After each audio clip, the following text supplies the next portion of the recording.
So e-commerce is really any types of sales or purchases that you make through an electronic network. So it's not just having a Facebook page, but it's actually going beyond that and having a system in place that enables you to connect to customers online. So that's the definition that we've used as well for this particular assessment, and it's a definition used by international organizations like the OECD.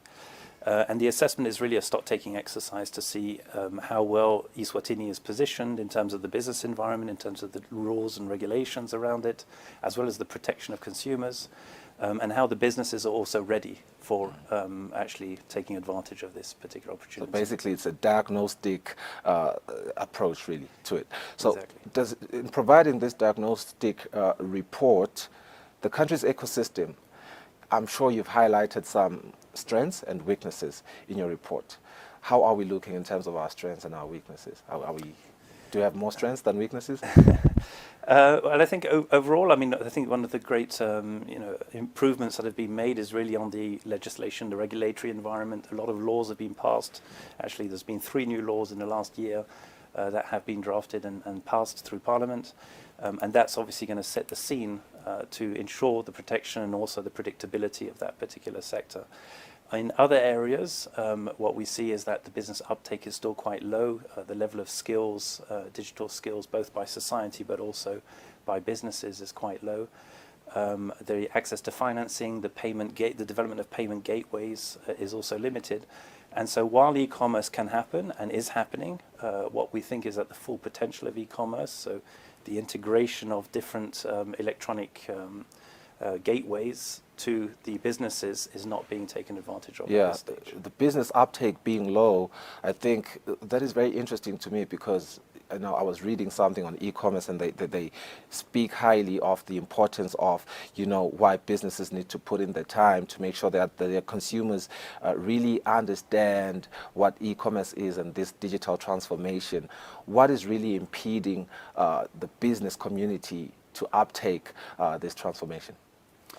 Well, I think, part of it is the professionalization of businesses. Well, first of all, there's the technology side of things, so you have to actually invest in the technologies to be able to do so. There is still a reluctance or a lack of trust around cybersecurity, for example. Even though we have the legislation in place, it's a very new law. We don't yet have a very strong authority that has been established, or it doesn't have many years of experience. So there is some concern perhaps around that. There is the lack of a payments gateways that currently exist in the country. There is, I think, a general interest in doing that, but still the whole ecosystem is not there to be able to support it. And I can assume the perennial challenge of cost of data and poor internet connectivity can be a factor, for entrepreneurial growth in this industry. How critical is that just for the whole ecosystem of e-commerce and for entrepreneurial growth?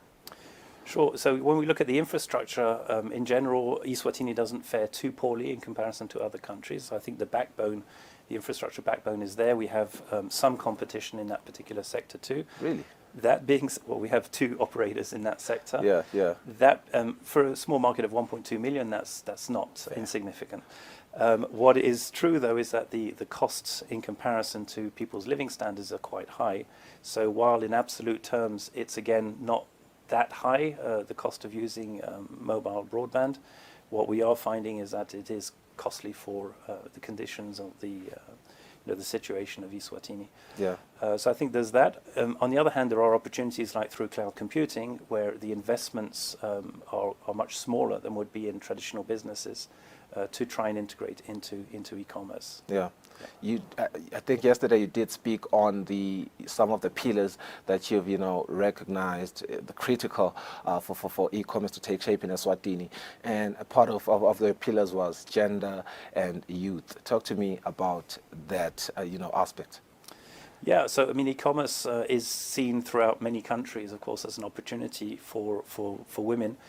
Own businesses in particular, because again the investments needed to start an e-commerce operation are not as significant as they would be in more traditional businesses. Right.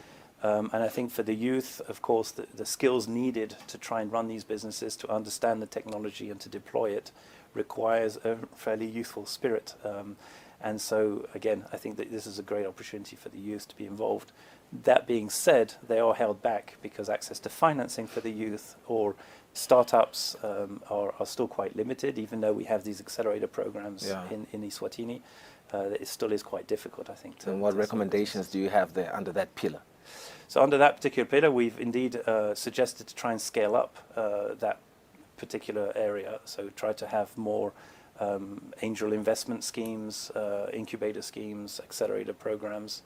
Also, what we would like to see is improvement of the skills, the business skills of some of these young entrepreneurs as well, so that they can make a more bankable business plan to try and approach investors as well. So I think on both sides, the supply and the demand for access to financing needs to be improved. And just looking at, you know, the demographic dividend of Eswatini, I think our youth comprises of about 70+% of our demographic dividend. Would you say we really need to pay particular focus in capacitating the youth?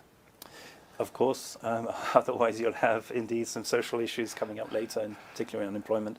So indeed, so this is why this is a sector that I think is very interesting to focus on. Yeah, and then does any of your recommendations look into probably leveraging some of the opportunities that may potentially come with the advent of the African Continental Free Trade Area? Yeah, so as you know, the AFCFTA has already come into force in the area of trading goods and services, and they're still negotiating the protocol on digital trade. That protocol covers some of the areas that already have been legislated against in Eswatini. So there will be data protection, there will be electronic transaction laws and provisions in that agreement. What that agreement will do is to try and unlock the cross-border supply of services through electronic transactions. And that's quite critical. So there will be market access commitments. So other countries will open up their markets to Eswatini.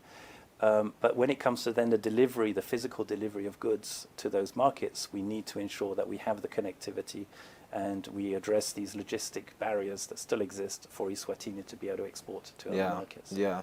And I can just imagine the amount of, I'd say, pressure that, you know, the Ministry of ICT, Commerce, Industry and Trade and all these other stakeholders have in making sure that we really, you know, take advantage of this e-commerce ecosystem before we are left behind, because right now we're only just, you know, biting a fraction of how fast the world is moving and, you know, just how burgeoning it is, particularly in Africa. It's quite interesting how these other economies are developing in this sector, but I think it is quite commendable to see that we are making strides, and I think you having these recommendations as part of, you know, some of the things that they're trying to do to make sure that we're really up to speed.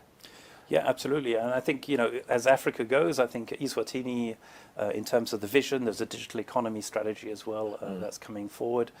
So I think, you know, Eswatini is very much, you know, on the cusp of what's happening at the continental level. But you're right, the continent has been really lagged behind, particularly Southeast Asia, for example. The European Union is, of course, much more advanced as well. And if we're not careful, it's very difficult to dictate our own path of growth, because we have to still connect to the rest of the world. And so much of the standards and much of the regulations are being set by others, not by Africans. And so we need to have a voice at the table, and so we need to be more proactive internationally as well, which we're indeed, and I think there was a lesson from